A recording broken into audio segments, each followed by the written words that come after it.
სახელითა მამისათა და ძისათა და სულისა წმინდისათა. ამინ. ჩვენთან არის ღმერთი. დიდება და მადლობა ღმერთს, რომ მოგვეცა კიდევ ერთხელ ძალა წირვის აღსრულებისა. ჩვენ ვცდილობთ ხოლმე, რომ თვეში ერთხელ წირვა მიცვალებულთათვის ჩავატაროთ, ხან გორში, ხან ფლავში, ხან ქერეში. ამ თვეში ჩატარებულ წირვას თქვენი კლასით შემოუერთდა. თქვენი გარდაცვლილი თანაკლასელები მოიხსენეთ და მათ შორის ჩემი გარდაცვლილი თანაკლასელიც, რომლის 40-იც ჯერ არ გასულა. ახალგაზრდა ბიჭი გარდაიცვალა. ეხლა ხანს 28-ში არის მე-40 დღე და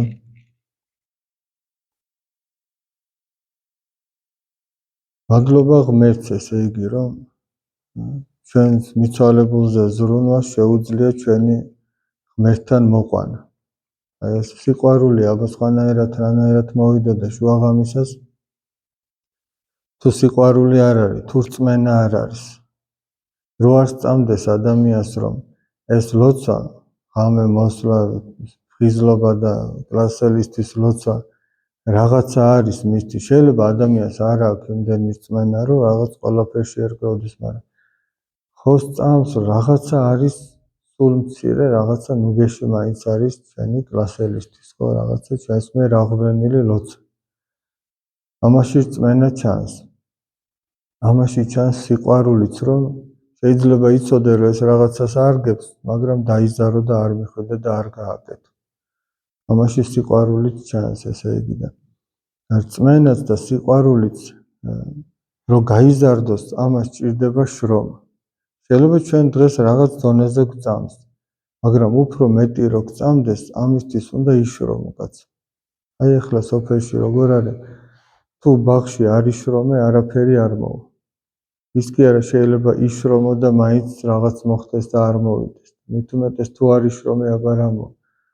თუ არ დაამუშავე, თუ იქიდან ქვა არ გამოიტანე, თუ არ გასყალე, თუ არ შეწამლე და თუ არ გათოხნე და ის სარეველა ბალახი მოაცილე, ვერაფერ შედეგსაც ვერ მიიღე. ჩვენს გულსაც ესე ჭირდება დამუშავება. იქიდან უნდა გამოყარო ყველაფერი, რაც არ არის სწორი და არის მავნებელი, ანუ ცოდვებს ვამბობ, რაღაცა გულის თქმებს, არასწორ ფიქრებს თუ არასწორ საქციელებს, უნდა გამოვაძეო იქიდან ყველაფერი აღსარების საშუალებით. და მერე იქ უნდა დათესო ყველაფერი ის, რამაც გინდა რომ ნაყოფი გამოიყოს. როგორც ჩვენს ბაღ-მინდვრებში, ისევე ჩვენს გულებშიც ეს არის საჭირო. უნდა რაც ახლა ჩვენ დავფიქრდეთ, ადამიანი რას აკეთებს, ბაღში მიდის, დავუშვათ აი იყიდა ახალი ბაღი იყიდა. მიდის და დაათვალიერებს, აბა რა ხდება შიგნით. მერე ვფიქრობს, რითი დაიწყოს, ხო მართალი? ჩვენი გულიც ესე, ჩვენ უნდა დავათვალიეროთ, აბა რა ხდება. პირუთვნელად, მიუკერძოებლად უნდა ჩავიხედო ჩვენს გულში. რა ხდება, აბა იქნებ ვიღაცის მშურს, იქნებ ვიღაც მძულს, იქნებ რაღაც უწმინდურ ცოდვას მივეჩვიე, იქნებ ვიღაცას უსამართლოდ ვექცევი, უსიყვარულოდ ვექცევი. ჩავიხედო უნდა ჩემს გულში და დავაკვირდე. არა ისე რომ მეზობელს მოვაწონებ თავი, რომ აი რა კარგი ვარ, არამედ აი რეალურად მართლაც რა ხდება ჩემს გულში, აი რო დავწევი მარტო ჩემ თავთან როცა ვარ. ჩავიხედო, აბა მე როგორი ვარ სინამდვილეში. მერე რაც არ მოსწონს კაცს თავის გულში, უნდა ეცადოს, რომ ის იქიდან გამოიტანოს, როგორც ბაღიდან რო დიდ ლოდებს გამოიტანს და გამოყრის. როგორ უნდა გამოიტანოს, ეგრე ადვილი კი არ არის. ბაღში მოკიდებ ხელს და ამოიღებ და გადააგდებ, მაგრამ გულიდან ეგრე ადვილად ვერ გადააგდებ. გულში იმდენი ფესვებია, ფესვები გადგმული, სარეველა ბალახები ვით არის ჩვენი ცოდვები, რომ ეგრე ადვილად ახლა მაგალითად აი ვიღაცა იგინება. ეგრე ადვილად მეორე დღეს ვერ უთქვას, რომ აღარ შევიგინებიო, შეიძლება ვერ შეძლოს. ვიღაც თამბაქოს ეწევა, ვიღაც რაღაცას აშავებს დაუშვათ. ეგრე ადვილი არ არის, იმას ბრძოლა ჭირდება. რომ იქიდან გამოიდევნოს. და ამისთვის აღსარებაა საჭირო, ამისთვის ლოცვა და მარხვაა საჭირო. სხვანაირად ჩვენი გული დარჩება ისეთი, როგორიც არის. და ეს ჩვენი დაზიანებული გული ვლინდება ჩვენს მეტყველებაშიც. იმიტომ რომ როგორი გულიც აქვს ადამიანს, ისე მეტყველებს. ახლა დოგში რაც ასხია, რო გადმოაყერავ, ის გადმოიღრება, ხო მართალია, კოკასაში რაცა დგას, იგივე წარმოსდინდებით.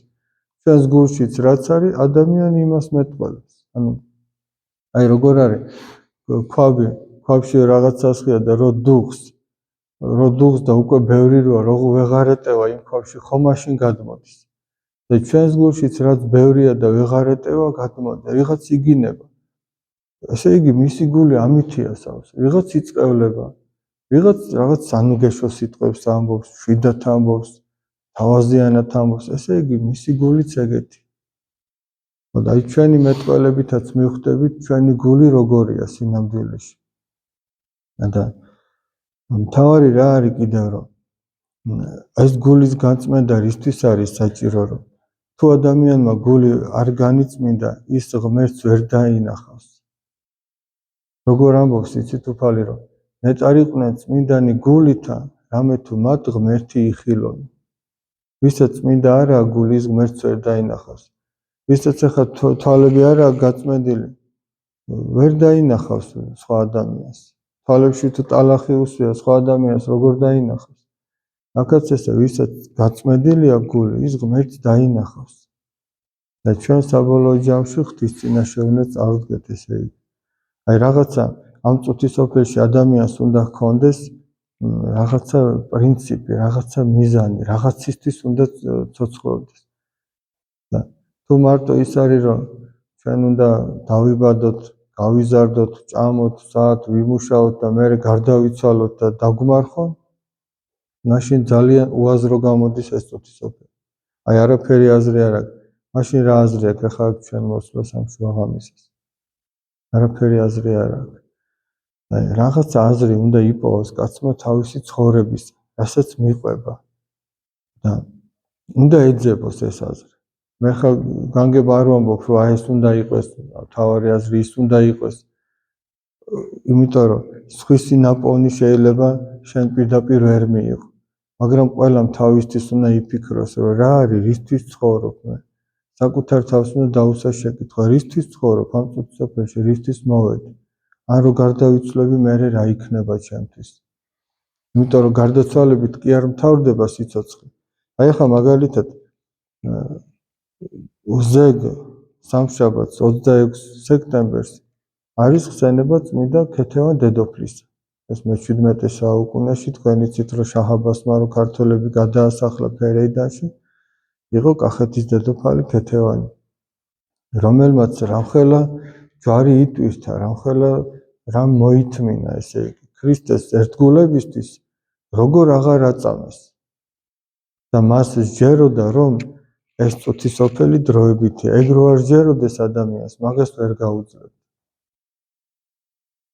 და ერთადერთხელ წამოსდა კნესაო, ესე იგი, მაშინ როდესაც ტანს ზემოთ გააშიშლეს და ის ეუბნეოდა რომ დედის ნაშოვნი ხართ თქვენცო და სიშიშვლით ნუ შეურაცხყოფთ. აი რო აწამებდნენ და რო სტკიოდა, მაშინ არ დაუკნესი. აი როდესაც სიშიშვლით შეურაცხეს, მაშინ დაიკვნეს. ხო და რაზე აქ ლაპარაკი რომ ან მას ერჩივნა სიკვდილი, ვიდრე ვიღაცა ესე უღირსად მოქცეოდა, ესე იგი რაღაცა ღირსება მეტი იყო ჩვენი წინაპრისთვის, ვიდრე ყველაფერი დანარჩენი. ხო და აი რაღაცა პრინციპი უნდა ქონდეს ადამიანმა, რისთვის უნდა იცოცხლოს და ამას რო იპოვის, სახარებაში ასეთი რამე წერია. ერთმა კაცმა მინდორშიო დაფლული განძი იპოვა.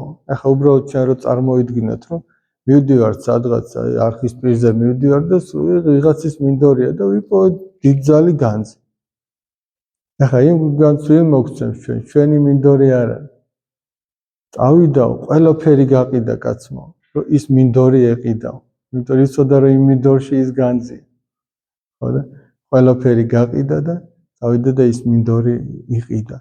ახლა ხალხი ხო ფიქრობს, აი ხა უბრალოდ რომ წარმოვიდგინოთ, ვიღაცამ სახლი გაყიდა, მანქანა გაყიდა, ყველაფერი არა და ეს მაგდენად არ აღირს ეს მინდორი. მაგრამ ამას უღირს, იმიტომ რომ იცის იქ რაც არის. აქ რაზეა ლაპარაკი, რომ ადამიანი რო აღმოაჩენს, რომ არადიული ცხოვრება არსებობს, ყველაფერს მისცემს, ოღონდაც ის არ დაკარგოს. ეხლა ხალხი რო შეხურებს ამ ადამიანს, რომ ყველაფერს ყიდის ერთი პატარა მიწის ნაგლეჯის გამო, ფიქრობს, რომ სულელია ალბათ ეს, რა თუნდა ამდენი რაღაცის გაყიდვა და ანა რატო ცდილობს, რომ ეს მინდორი იყიდოს და უკვირთ.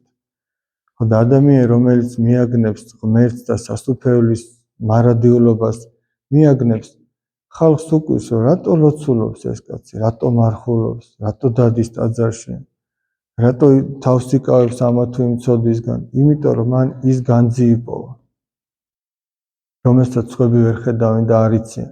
და იმ განძის გამო, იმ მარადიული სიხარულის გამო, ყველაფერი გაყიდა, ყველაფერი დათმო. ხოდა ვინც ამას არ იპოვის, ის ვერ მიხვდება შენ რატო აკეთებ ამას. იმიტომაც აი რომ დღეს მორწმუნე ადამიანს დღეს კი არა, დღიდან ეკლესიის დაარსებისა ვერ უგებენ. რატო აკეთებს ამას? სამსახურში ეუბნებიან. აი რომ მოიპარე, შენ ჩაიდე ჯიბეში და წაიღე. ვინ დაგინახავს? მაგრამ მან იცის, რომ ის დაინახავს.